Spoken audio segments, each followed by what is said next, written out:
Olá pessoal, mais um Podgat e hoje, neste momento, nós vamos falar de uma das doenças mais importantes na vida do homem, que é o câncer de próstata. E para isso nós trouxemos aqui mais uma vez o Dr. Fábio Tadeu. Obrigado, Fábio, pela presença. Obrigado pelo convite, Rodrigo. Nós vamos entrar em novembro daqui a alguns dias, né? E é o Novembro Azul, o mês teoricamente colocado como um mês para a prevenção do câncer de próstata. Exato.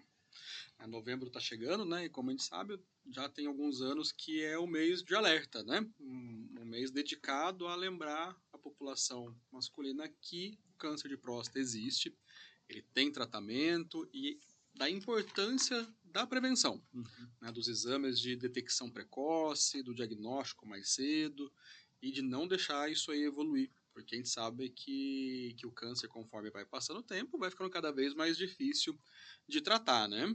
Quando eu falo que é uma das doenças mais importantes na vida de um homem, por que isso?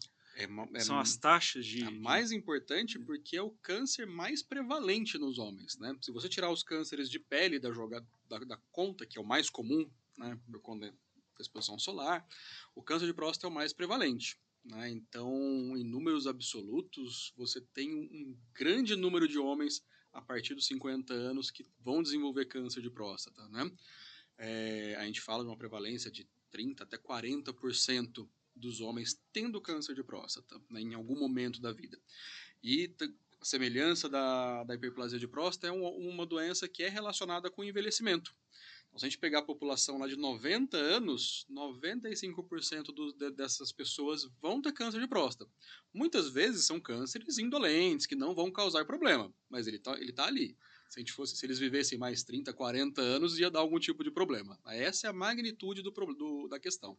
E por ser muito prevalente, ele é o câncer que mais mata os homens. Ainda as taxas de mortalidade dele em números absolutos, quando você conta quantas pessoas morrem por câncer, o câncer de próstata está lá no topo na população masculina. Fábio, que tem algum fator causal do câncer de próstata?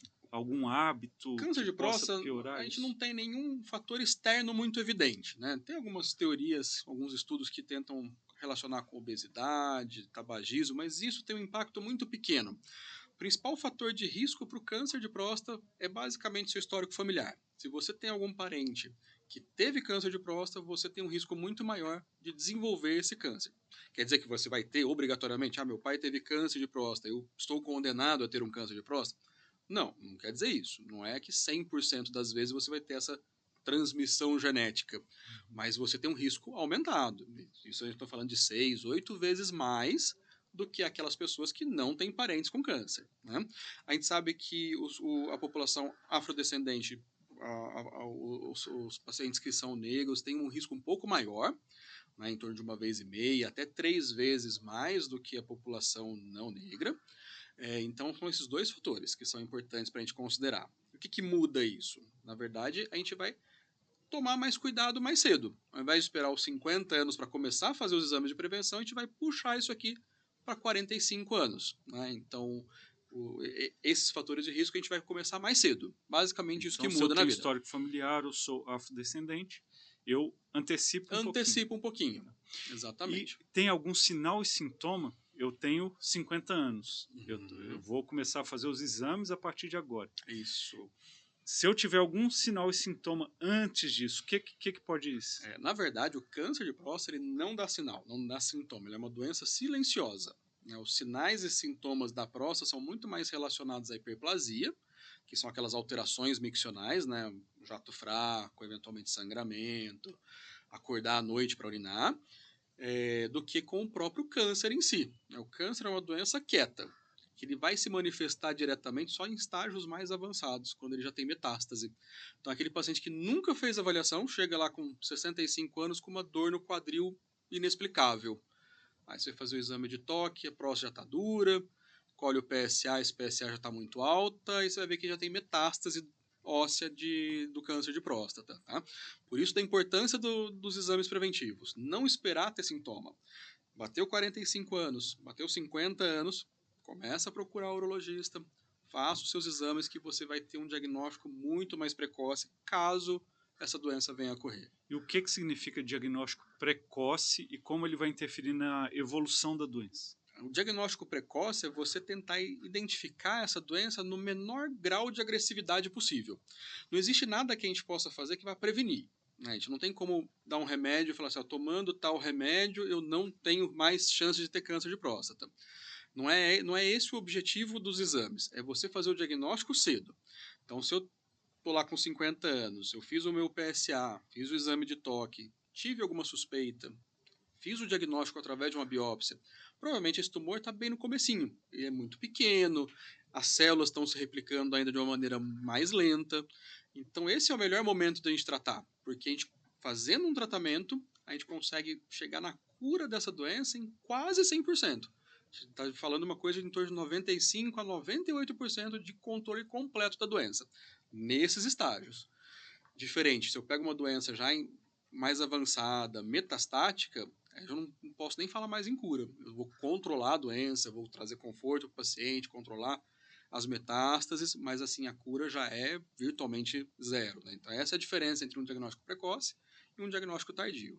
E essa é a mensagem do Novembro Azul, Essa é a né? mensagem do Novembro Azul. Examinar para diagnóstico precoce e diminuição da Você mortalidade. trata, exatamente. Isso a gente vê de maneira muito objetiva, né? Se pegar o histórico aí dos últimos 50 anos, antes de se descobrir o PSA como um exame, né, os pacientes só chegavam com metástase e a mortalidade era altíssima.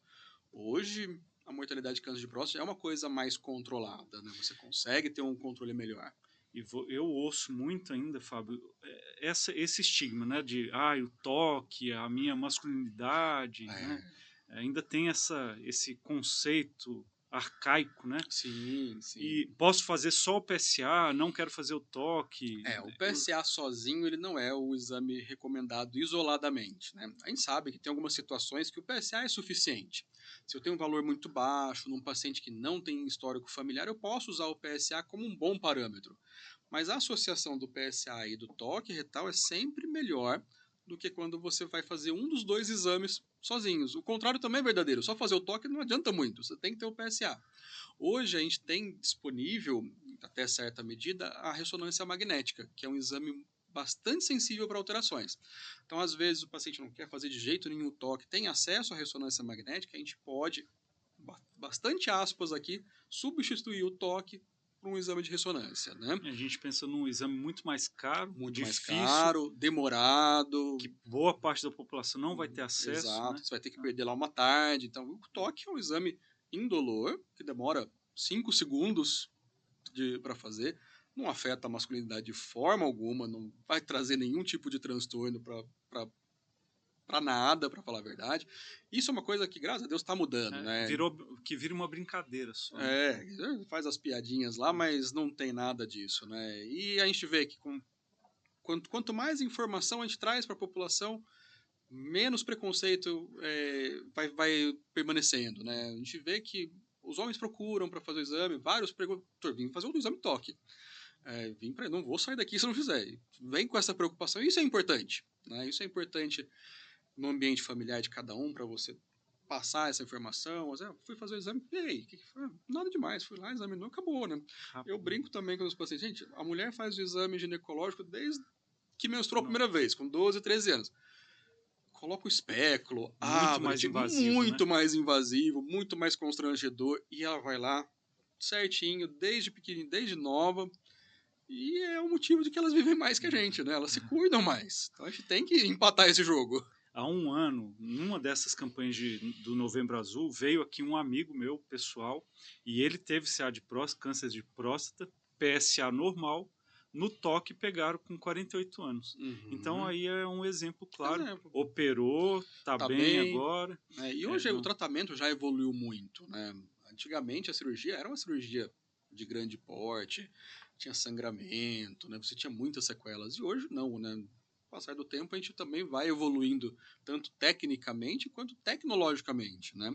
Hoje a gente tem aqui no Mário Gatti, a gente faz essa cirurgia de rotina 3, 4 todas as semanas, tanto por via convencional aberta quanto por laparoscopia. Hoje a gente tem a tecnologia robótica como um aliado, né? A gente não tem o acesso universal ainda, mas esse ano já foi aprovado em algumas instâncias superiores para liberação para o SUS. Então a gente tem uma perspectiva que isso se torne uma realidade em algum momento de curto a médio prazo. E essas tecnologias, elas mitigam aqueles problemas que são relacionados ao tratamento, né? A disfunção erétil, a incontinência urinária. Então você consegue ter um ganho funcional muito maior sem perder o controle oncológico, né? Então a gente consegue fazer o tratamento diminuindo os riscos dessas Que é o complicações, grande medo que é de o grande muitos medo, pacientes, né? A né? disfunção erétil e a incontinência urinária. Mas, mais uma vez, né? Não adianta nada você ter ereção e morrer do câncer, né? Então, você tem que tratar o câncer primeiro. A gente tem que lembrar que a gente está falando de uma doença maligna, né? Ah, eu não sinto nada, eu estou bem. Ótimo, você não sente nada hoje, mas se não fizer nada, em algum momento vai acontecer e não é agradável. Você ter metástase no osso, vai ter uma dor, às vezes tem fratura, está sentado em casa, quebra a perna, sem ter trauma. Então é muito traumática a evolução da doença. Por isso a importância de fazer o diagnóstico e tratar precocemente isso, né? E quando você tem o diagnóstico, Fábio, qual o tratamento? Como é que você escolhe? Vou fazer cirurgia, radioterapia, Uhum. quimioterapia? Nós temos essas terapias Hoje, adjuvantes? hoje o tratamento ele é individualizado. Cada paciente vai ter um tratamento, mas basicamente a gente tem 4 modalidades de tratamento, né? A gente tem as cirurgias, que você remove a próstata e a vesícula seminal. Você tem a radioterapia, que basicamente você bombardeia a próstata com radiação e ela destrói o tecido cancerígeno. Você tem os medicamentos que bloqueiam a testosterona, são os bloqueadores hormonais, porque a gente sabe que a testosterona, que é o hormônio masculino, ela alimenta o câncer. Ela não vai causar a doença, mas uma vez instalada, essa testosterona serve como combustível. Você bloqueando, você consegue ter um controle. E por fim, a quimioterapia, né? A quimioterapia está lá no final do tratamento, né? A gente tem todas essas etapas para poder tratar. Hoje, o melhor tratamento das doenças localizadas, que se faz o diagnóstico precoce, ainda é a cirurgia como o principal tratamento. Se você faz a cirurgia num tempo adequado, ela vai ser o único tratamento que você precisa fazer para o resto da vida.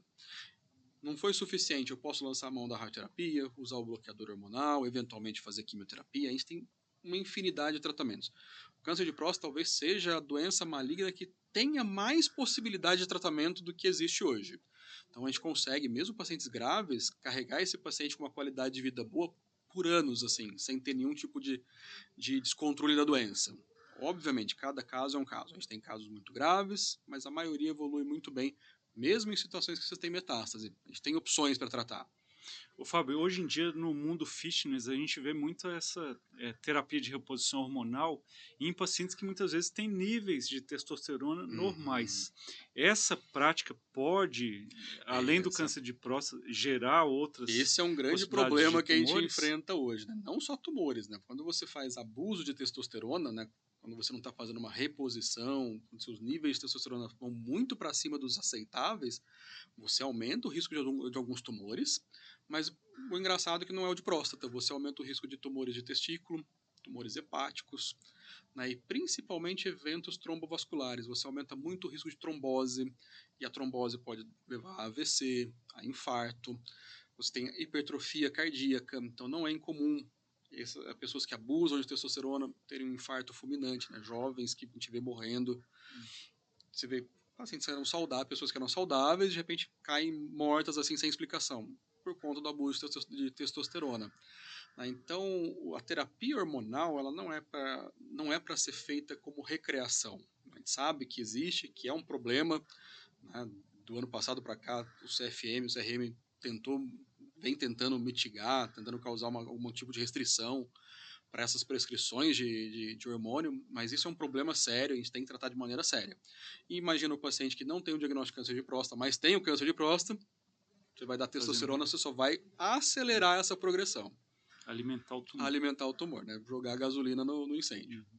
O Fábio, e o paciente que tem já ele tem a idade para fazer 45 anos, nesse grupo de Uhum. maior risco, ou 50, população normal, que não tem antecedente familiar. Sim.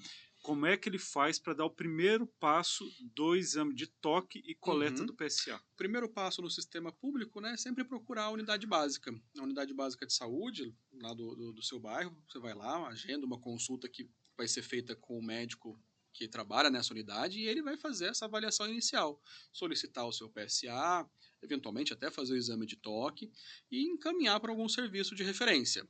né? Aqui em Campinas, sempre é bom lembrar que a gente tem a Unicamp, a PUC e a Rede Mário Gatti, que atende tanto no Hospital Mário Gatti quanto no Hospital Ouro Verde. E a partir desse momento a gente consegue fazer essa triagem, né? Se o paciente chega no nosso ambulatório, por exemplo, fez a avaliação, não tem nada, tá tudo bem, o PSA tá normal, o toque tá normal, a gente vai reencaminhá-lo para a unidade básica para continuar esse acompanhamento anual. Ele não precisa passar no ambulatório específico. Caso tenha alguma alteração, o pessoal reencaminha para a gente faz uma nova avaliação e dá sequência no que for necessário. Mas caso o paciente já venha, tenha alguma alteração, seja no exame físico, no exame de toque, seja no PSA, aí ele vai seguir o fluxo interno do nosso serviço. A gente vai encaminhar para fazer a biópsia de próstata, que é feita aqui no próprio hospital, a ressonância, a cintilografia óssea, quando indicadas, e encaminhado para algum tratamento, né? Hoje aqui no Mário Gatti a gente tem toda a linha de tratamento, desde a cirurgia, a gente faz a cirurgia convencional e a laparoscópica, como eu tinha comentado. A gente tem a radioterapia aqui no serviço e tem também os tratamentos hormonais e a quimioterapia necessária. Então, a gente tem toda essa linha de tratamento aqui para esses pacientes. O paciente fica numa unidade só para resolver. Para resolver tudo, né? E aqui a gente divide também, a gente tem um ambulatório específico para doentes que têm a doença já avançada, que precisam de um cuidado um pouquinho mais de perto. Então, existe um horário específico para esse tipo de paciente, que inclusive é de quarta-feira à tarde, né? Então, o paciente que tem uma metástase, ele vai passar nesse ambulatório, tem contato tanto com a urologia quanto a oncologia no mesmo prédio.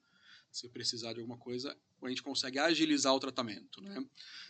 Como exemplo aqui, o paciente que precisa de um bloqueio hormonal, a gente faz a prescrição e ele já recebe a primeira dose imediatamente saindo da consulta, né? Então a gente encurta esse tempo de espera, né? A gente sabe da importância do tratamento. Fábio, muitíssimo obrigado. Mais uma vez, informações riquíssimas, né? Muito obrigado, Rodrigo, pelo para convite. Os pacientes, para a população e também para profissionais. Eu nesse podcast aqui, eu aprendo muito toda vez. Que bom. Vou deixar essa câmera aqui para você, para a gente poder falar um pouco do Novembro Azul, uma mensagem aí para os homens acima de 50, 45 anos. Vamos lembrar então de novembro, que não é só novembro que a gente tem que lembrar da próstata, mas é um mês que ficou como um lembrete, né? Um reforço da importância do exame preventivo, né? Então, se você não fez sua avaliação esse ano, aproveita o mês de novembro para fazê-la. Se já fez, programa para o ano que vem. Fazer o exame de novo, né? A gente sempre pede um intervalo de 1 ano, é mais que suficiente para fazer essa avaliação, não precisa ser mais frequente que isso, mas sempre lembra da importância do exame preventivo, né? E esse exame preventivo vai proporcionar, eventualmente, um tratamento mais cedo, menos agressivo e muito mais resolutivo. Então vamos aproveitar o Novembro Azul para lembrar do câncer de próstata e não deixar essa doença passar despercebida. Muito obrigado, Fábio.